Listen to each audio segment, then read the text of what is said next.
Mateus capítulo 4, de 1 a 11, nos diz: Então Jesus foi conduzido pelo Espírito ao deserto para ser tentado pelo diabo. E depois de jejuar 40 dias e 40 noites, sentiu fome. Então o tentador aproximou-se dele e disse: Se tu és o Filho de Deus, ordena que estas pedras se transformem em pães. Mas Jesus lhe respondeu: Está escrito, nem só de pão o homem viverá, mas de toda a palavra que sai da boca de Deus. Então o diabo levou a cidade santa, colocou-o na parte mais alta do templo e disse-lhe: Se és filho de Deus, lança-te daqui para baixo, porque está escrito: Aos teus anjos dará ordens a teu respeito, e eles te sustentarão com as mãos, para que não tropeces em pedra alguma. Jesus lhe respondeu: Também está escrito: Não tentarás o Senhor teu Deus. Verso 8. O diabo o levou ainda a um monte muito alto e mostrou-lhe todos os reinos do mundo e a glória deles. E disse-lhe: Eu te darei tudo isso, se prostrado me adorares. Então Jesus lhe ordenou: Vai-te, Satanás, pois está escrito: Ao Senhor teu Deus adorarás, e só a Ele prestarás culto. Então o diabo o deixou, e vieram os anjos e passaram a servi-lo.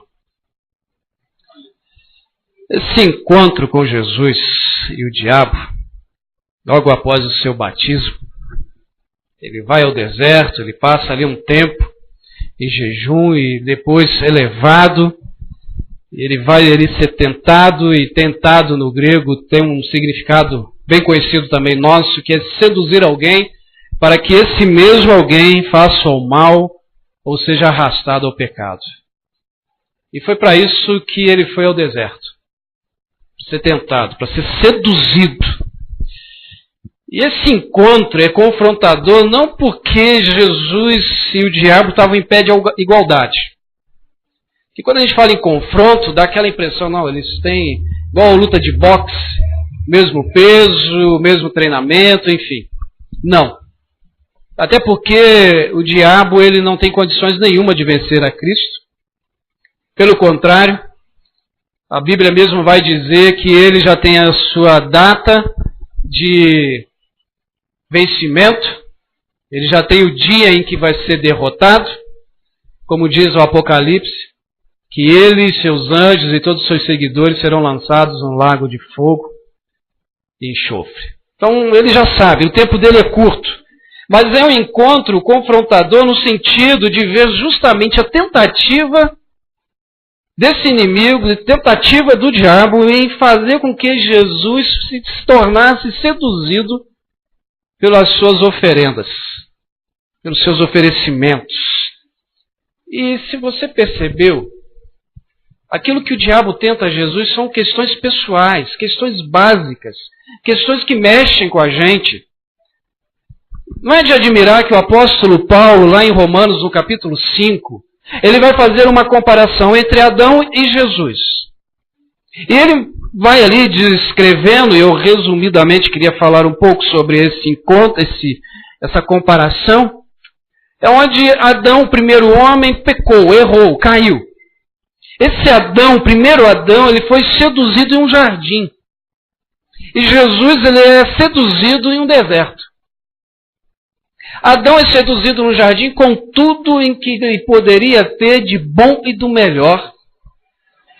E ainda, vai dizer o capítulo 3 de Gênesis que Deus, na sua tradicional descida e encontro com Adão e com Eva, Adão e Eva ouvem os passos do Senhor e se escondem. Ele ainda tinha esse contato com Deus pessoalmente. Jesus, seduzido em um deserto, depois de 40 dias com fome. Não sei se você já tem o costume de fazer jejum. E jejum é algo bem interessante. Tem dia que você acorda pela manhã e você não sente fome para tomar café. Acordou apressado, perdeu a hora, e ali às 6 horas, 7 horas, você não está com vontade de tomar café. Você até olha o pãozinho fresco, mas não desce. Vai lembrar de comer lá para umas 9 da manhã, porque aí começa a dar fome. Mas jejum é algo interessante. Se você se pensar assim, essa semana eu vou fazer jejum, com certeza 6 horas da manhã você vai estar com fome. É incrível. Agora imagine 40 dias sem comer. E agora está diante do inimigo e ele ainda te faz assim, ó, transforma as pedras aí em pães e come. Você está com fome, cara. Não é pecado comer. É confrontador, é essa sedução que o diabo vai ter ali com Jesus. Mas ele não cede como Adão. Adão cedeu. E aí Adão se rebelou contra Deus. Jesus fez a vontade do Pai. A gente observa que ele enfrenta esse inimigo justamente como homem. Ele chega a dizer, olha, não só de pão viverá o homem. Ele está se colocando como homem. Como há pouco tempo atrás nós falamos sobre os encontros de Jesus e ele se mostra como filho do homem. Filho amado de Deus, mas um Deus que se vestiu como homem. Jesus não está ali agora diante do diabo, naquele deserto, e vai só usar ou usará das suas aptidões de Deus. Mas ali ele é homem. Homem que sentiu fome. Homem que aos nossos olhos está vulnerável. Até porque se ele usa ali daquilo que é proveniente só de Deus, mais tarde o diabo poderia acusar o próprio Deus e dizer, não, mas Jesus não sentiu na pele o que o homem sente, porque ele, naquele dia no deserto, ele se usou das suas particularidades de Deus. Então não conta. Não, ali ele estava sentindo na pele o que o homem sente. Sentindo fome. Jesus sentiu frio. Sentiu-se cansado. Ele sentiu o que você e que eu sentimos. O diabo não tem como argumentar com Jesus. Ele usa a palavra. Tudo aquilo que Jesus usou diante desse momento de tentação, nesse encontro confrontador com o diabo, ele usou aquilo que você e eu podemos usar. Ele usou a palavra. Ele usou a sua confiança com Deus. Deus Pai. Ele não precisou ali pedir os anjos, olha, desçam aqui, Miguel, arcanjo, vem cá, estou te convocando. E dá um basta nesse sem vergonha. Não. Os anjos, se você prestou atenção no texto, só aparecem no final para servi-lo, para cuidar dele. Esse encontro nos ensina algumas coisas que nós precisamos nos atentar na nossa vida, no nosso dia a dia. A primeira coisa é que esse encontro, essa sedução do diabo com Jesus, nos faz tentar desistir. Jesus, se ele cedesse à primeira tentação, ele teria desistido de fazer a vontade do Pai. Se ele cede ali, ele iria ceder da forma que Adão cedeu aos seus desejos, e já não seria mais a vontade do Pai, mas aquilo que estava nele como homem, dos desejos. É perceptível que Jesus não se deixa vencer pelo seu ego, mas ele vence o seu ego fazendo a vontade de Deus. Ele não desiste, ele insiste. O verso 3 diz que Satanás tentou Jesus sugerindo, se você conseguir transformar essas pedras em pães, provará que é filho de Deus. Jesus, nessa confrontação, não sei se ele lembrou de Eva, mas nos faz lembrar de Eva. Naquele momento em que ela está no deserto, no jardim, e aparece a serpente, e ela diz assim, mas não foi bem assim que Deus disse. E a seduz. Não sei se ela estava na frente da árvore já observando há algum tempo, e ele olhou e falou, agora. Não sei, não estava lá, mas ela se deixou levar. Nós somos seduzidos a todos os instantes e somos confrontados justamente com os nossos desejos pessoais. Com aquilo que está dentro da gente que arde, que queima, e a gente quer. E acabamos sendo vencidos por isso. Somos seduzidos quando começamos a ouvir frases. Será que está valendo a pena? Frases como, será que você não está perdendo tempo da sua vida? Corra atrás dos seus sonhos. E a gente não para refletir, a gente vai sendo seduzido e vamos desistindo. E quando a gente percebe, já paramos no meio do caminho, porque deixamos os prazeres nos levar. E é isso justamente que faz com que muitos percam o foco na sua vida cristã. Percam o foco no chamado de Deus para suas vidas. Sabe aquele fogo que você tinha talvez há 10 anos atrás? Há 20 anos atrás? Há 1 ano atrás? Sabe aquele fogo pelo Evangelho, aquele fogo por Cristo? Sabe? Lembra disso? Cadê ele? Talvez já desistiu. Porque nesse caminho que nós vamos tendo no dia a dia, nós começamos a ser seduzidos. O erro ali, o problema ali não era comer pão.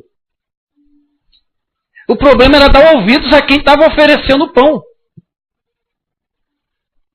Porque se próprio Deus, o Deus Pai, lembra lá o batismo? João batiza Jesus, Jesus sai das águas, o céu se abre e se ouve uma voz dizendo, este é o meu filho amado.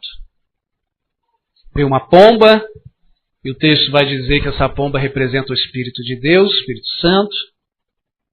Agora imagine, Jesus sai do deserto, vai para o deserto, em determinado momento o céu se abre, cai o maná, nós falamos hoje pela manhã sobre o maná, e Deus fala assim, esse é meu filho amado, come, você ficou 40 dias com fome. Jesus na hora ia comer o pão, na hora. Mas quem está oferecendo o pão não era digno de ser ouvido. Ele diz, não, para com isso. Nem só de pão vai viver o homem. Então eu não aceito isso. Eu não vou desistir daquilo que Deus Pai tem para mim. Eu não vou desistir daquilo que Ele sonhou e pensou e disse. Lá antes de haja luz, já haveria o haja cruz. Eu estava lá, então eu não vou desistir. Primeira coisa que eu aprendo com esse confronto de Jesus e o inimigo é que nós somos seduzidos a desistir. Se ele aceita a primeira oferta, ele teria desistido daquilo que Deus tinha para a vida dele. Mas também nós somos seduzidos pelas nossas dúvidas. Ou pelas dúvidas que nos são colocadas. O verso 3, no finalzinho, diz o seguinte, depois dele falar, olha, se conseguir, transforme essas pedras em pães e provará que é filho de Deus. Olha a dúvida sendo jogada. É como se o diabo dissesse o seguinte para ele, olha, vamos ver se você é filho de Deus mesmo, transforma esses pães, essas pedras em pães. Cara, se você é filho de Deus, por que ele te deixa ficar aqui sem uma padaria do lado? Se você é filho de Deus, por que você vai ficar passando por isso? Ele coloca justamente em dúvida aquilo que ele ouviu lá em Mateus capítulo 3, verso 17. Este é meu filho amado. Ele coloca isso em xeque. No deserto o diabo aparece, olha, se você é filho de Deus, por que você está passando fome? Se você é filho de Deus, por que você está aí? Olha, poxa, então transforma essas pedras em pães e coma. Sacia-se. Será que você realmente é filho de Deus? Você já ouviu isso? Há uma teologia no nosso tempo que diz que aqueles que são filhos de Deus não podem ficar doente, não pode ficar endividado, não pode ter falta de nada. E ainda alegam que se essas coisas estiverem acontecendo, é porque Deus está zangado com você. E isso preocupa, porque o que ofereceu a riqueza pediu para se dobrar e adorá-lo. Isso preocupa, porque quando nós colocamos Deus em xeque, será que Deus está me amando dessa forma? Será que Deus está... A gente fica com aquela brincadeirinha de criança, aquela brincadeirazinha de apaixonados, que pega a florzinha e dá uma dó da plantinha, e começa, bem me quer, mal me quer. Bem me quer, que vai dar mal me quer, então já dá uma disfarçada ali nas pétalas. E a gente começa, bom, Deus não me ama tanto, porque eu estou passando por isso, eu estou daquele jeito, eu estou mal. Somos colocados em dúvidas. Recentemente, a Paula e eu estávamos vendo uma série, e eu achei fantástico o que aconteceu naquele episódio. É uma série de médicos, eu não vou me arriscar em falar o nome, mas em determinado momento a moça muito cristã perde o filho. E ela entra em desespero. Porque perdeu o filho, ela começa a questionar Deus. Por que Deus? Por que o Senhor fez isso comigo? E o marido não era ateu, mas completamente cético. Não acreditava nisso. Ele acreditava na ciência. Ainda não sendo ateu, ele entra na capela do hospital. Ele se ajoelha e diz, Deus, se o Senhor existe, fala algo para minha esposa. Não sei, se o Senhor está aí, se o Senhor está me ouvindo, então faz algo, porque ela está deixando de acreditar no Senhor e ela acredita muito no Senhor. E o Senhor tirou o nosso filho. Faz alguma coisa. Dá teu jeito. Passa os episódios, a gente tem que assistir o outro, né? Porque isso dá uma... Falei, agora eu quero assistir o outro. E no outro já começa com esta moça. E ela encontra com uma paciente que dá um abraço nela. E essa paciente havia perdido o marido.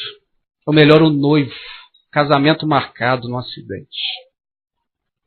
E ela abraça ela e diz assim, olha, eu sei que alguém está cuidando de mim. Por isso eu estou resistindo. Deus está cuidando de mim. Eu não vou desistir.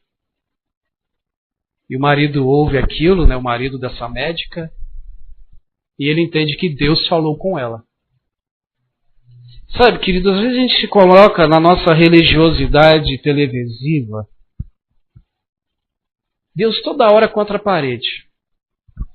Sabe, que ensina que Deus ele é bom quando dá prosperidade, que Deus é bom quando meus filhos não estão com doença, quando eu tenho um conforto.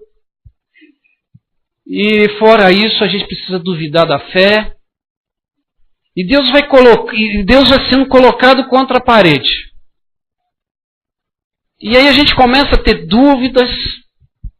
Será que Deus existe? E a gente começa a descobrir que nós estamos vivendo numa sociedade que não dá para se chamar de a sociedade ateísta, mas uma sociedade que está ficando cada vez mais cética, cada vez que se crê menos, porque estão ensinando um evangelho que não é o evangelho de Deus, e Deus está sendo colocado na parede. E o que me chama a atenção é em que momento algum Jesus é colocado em dúvida e ele sabe que ele é filho de Deus e que tem um propósito de Deus. E ele vai cumprir o propósito, como nós sabemos, ele cumpriu esse propósito. Queridos, se você tem colocado Deus em dúvida na sua vida, aqueles momentos que fugiu o teu controle, lembre-se que a mesma frase dita para Jesus após o batismo, esse é meu filho amado, ela é dita para você. A mesma frase, o pai diz, você é minha filha ou meu filho amado. Porque se eu levar em consideração que Jesus não estava sendo amado por Deus, eu vou ter dúvidas de Deus amando Jesus no momento em que ele vai preso. E aí eu sou seduzido a achar que Deus, na verdade, tem que ser meu servo. Eu determino. Eu não determino nem dentro da minha casa, que dirá para Deus. Olha o que diz os versos de 5 a 7. Se você deixou sua Bíblia aberta, não sei se eu coloquei no slide. Coloquei. Acompanha aí. Então Satanás o levou a Jerusalém para o telhado do templo. Solte daí, disse ele, e prove que é o Filho de Deus. Novamente ele coloca Jesus ali em dúvida. Porque as Escrituras declaram, Deus enviará os seus anjos para impedirem que se machuquem. E eles impedirão você de despedaçar-se nas pedras lá embaixo. E Jesus replicou, porém as Escrituras também dizem que não se deve impor ao Senhor Deus uma prova absurda. O diabo continua na sua tentativa de provar que se ele é quem está sendo dito que é. E agora sugere a Jesus de se colocar Deus à prova se realmente Deus o ama dessa forma. Essa sedução ela é muito interessante, porque nos leva muitas vezes a ter umas expectativas erradas de Deus. Eu não preciso pular de um prédio para descobrir que Deus me ama. Algumas vezes a gente age igual aquela moça, aquela senhora, muito fiel a Deus, muito amante do Senhor. E houve uma enchente na cidade dela. E ela morava no primeiro andar de um prédio de 3 andares. A água chegou no primeiro andar, veio os bombeiros num barquinho e disse, pula aqui. E ela orando, não, eu estou orando, Deus vai me salvar. Ela pulou para o segundo andar, a água atingiu o segundo andar. Vieram um barco maior e os bombeiros, minha senhora, entre aqui, a senhora vai morrer afogada. Não, Deus vai me salvar. E ela foi para cima do prédio, porque já estava cobrindo o prédiozinho. Os bombeiros vieram com o helicóptero, uma cesta, pula nessa cesta, nós vamos salvar. Deus vai me salvar. E ela morre afogada. Chega no céu, brava. Se dá para chegar no céu bravo, eu já não sei, mas imagina aí. E Deus chega para ela e fala, o que houve que você está brava, minha irmã? Minha filha? Poxa, Senhor, eu sempre fui fiel ao Senhor e eu orei por tantas vezes pedindo para o Senhor me salvar e eu morri afogada. Falei, pois é, minha filha, eu mandei 3 bombeiros para te salvar. E mesmo assim você não quis. E a gente faz a mesma coisa com Deus. Eu não preciso ir ali entrar na frente de um carro e dizer assim, se o Senhor existe, me salve. Se o motorista for bom e me ver, ele vai parar antes. Eu não preciso, por exemplo, me envolver em dívidas e pensar, amanhã Deus vai abrir uma porta e eu vou conseguir sair dessa dívida. Ele vai me dar um aumento não sei da onde, eu vou achar dinheiro na rua, que é até desgraça do outro. Porque se eu quero achar dinheiro na rua, eu quero que o outro perca. Eu não preciso colocar Deus à prova para dizer que Ele me ama. Ele me ama e acabou. Ele me ama e mandou seu filho morrer por mim. Ele me ama e fez com que seu filho ressuscitasse ao 3º dia para me dar esperança de vida. Temos que tomar cuidado, porque essa sedução o inimigo faz todos os dias com você e comigo. A frase, você tem mais é que ser feliz, é uma desgraça, porque tira a graça de Cristo das nossas vidas. Você tem mais é que ser feliz. Então vai ser feliz. Mas se você conseguir me provar que há felicidade fora de Cristo, aí a gente conversa. Porque não existe felicidade completa fora de Cristo. Porque nós somos seduzidos justamente por causa dos nossos desejos, que dá uma aparência de felicidade. Jesus agora é levado num monte, num alto monte. E eu acho interessante que o diabo ele é muito cara de pau. Porque ele fala, eu vou te dar isso tudo aqui. Ele está diante daquele que estava lá e disse, haja luz. Haja água. Haja isso, haja aquilo. Ele está diante daquele que é dono de tudo. E o cara está oferecendo o que não é dele.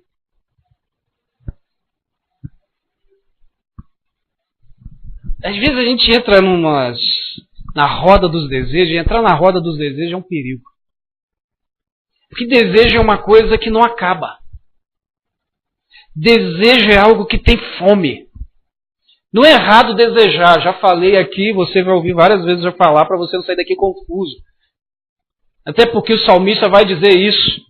Faça do Senhor a sua grande alegria. E Ele fará a você os desejos do seu coração. O que o salmista está dizendo? A maior alegria da sua vida é o Senhor. E os desejos que suprem as suas necessidades, Ele vai dar. Mas se apegue com Ele. Agora a gente tem que ver se os nossos desejos estão em conformidade com os desejos, os sonhos, os propósitos de Deus. Porque aí vira mimo. Já viu criança fazendo pirraça no chão? Você fala, eu não vou comprar o doce. Ele pula no chão. Imagina aí, a gente tem filho, né? E se joga. Se prepare vocês aí com bebezinhos. Eles crescem. E aí a gente dá vontade de dar uma palmada. Bem dada. E Deus vê a gente, Ele olha lá do céu e fala assim, eu tenho cada filho. Essas são as palmadas. Quem deixa o nosso desejo tomar conta, preencher. E alguém já disse que os desejos do nosso coração, o nosso coração, ele tem um vazio do tamanho de Deus. Então só Deus preenche. O nosso vazio não são as coisas. É Deus que preenche o teu coração, meu querido, minha querida. Sabe o que me chama a atenção no finalzinho? É que o diabo se encontra agora diante de alguém que não tem vazio. Porque na hora que ele oferece tudo, se adorar a ele, ele diz, saia de perto de mim, porque só a um se deve adorar, a Deus. E o texto diz, você encontra aí a quarta tentação? Não tem. Que não teve mais jeito. O diabo se vê diante de alguém que não tem vazio. Porque ele está diante de alguém que está pleno do próprio Deus. Pois ele é Deus. Isso me chama a atenção que nós só vamos conseguir ter o nosso vazio preenchido quando eu for cheio, pleno de Deus. Quando eu conseguir ter essa alegria que o salmista diz, em Deus, as coisas vão começar a ter valor, as pessoas vão começar a ter valor, a minha vida vai começar a ter valor, e o diabo vai ter que partir em retirada, porque ele não vai aguentar ficar perto. Porque ele vai se deparar com você e vai vir com os seus oferecimentos, e vai encontrar em você uma pessoa que está cheia de Deus, que está repleta de Deus, que é controlada por Deus. E ele não vai conseguir, ele vai tentar, até porque ele já é a profissão dele, ele tenta mesmo. Mas ele não vai conseguir achar brecha. Que quando ele chegar perto de você para te oferecer o pão, você vai dizer, eu já tenho o maná de Deus. Eu já tenho o pão que veio do céu, eu tenho Jesus. Quando ele vir te oferecer as riquezas desse mundo, você vai estar tão cheio de Deus, vai falar, o que eu ganho é suficiente.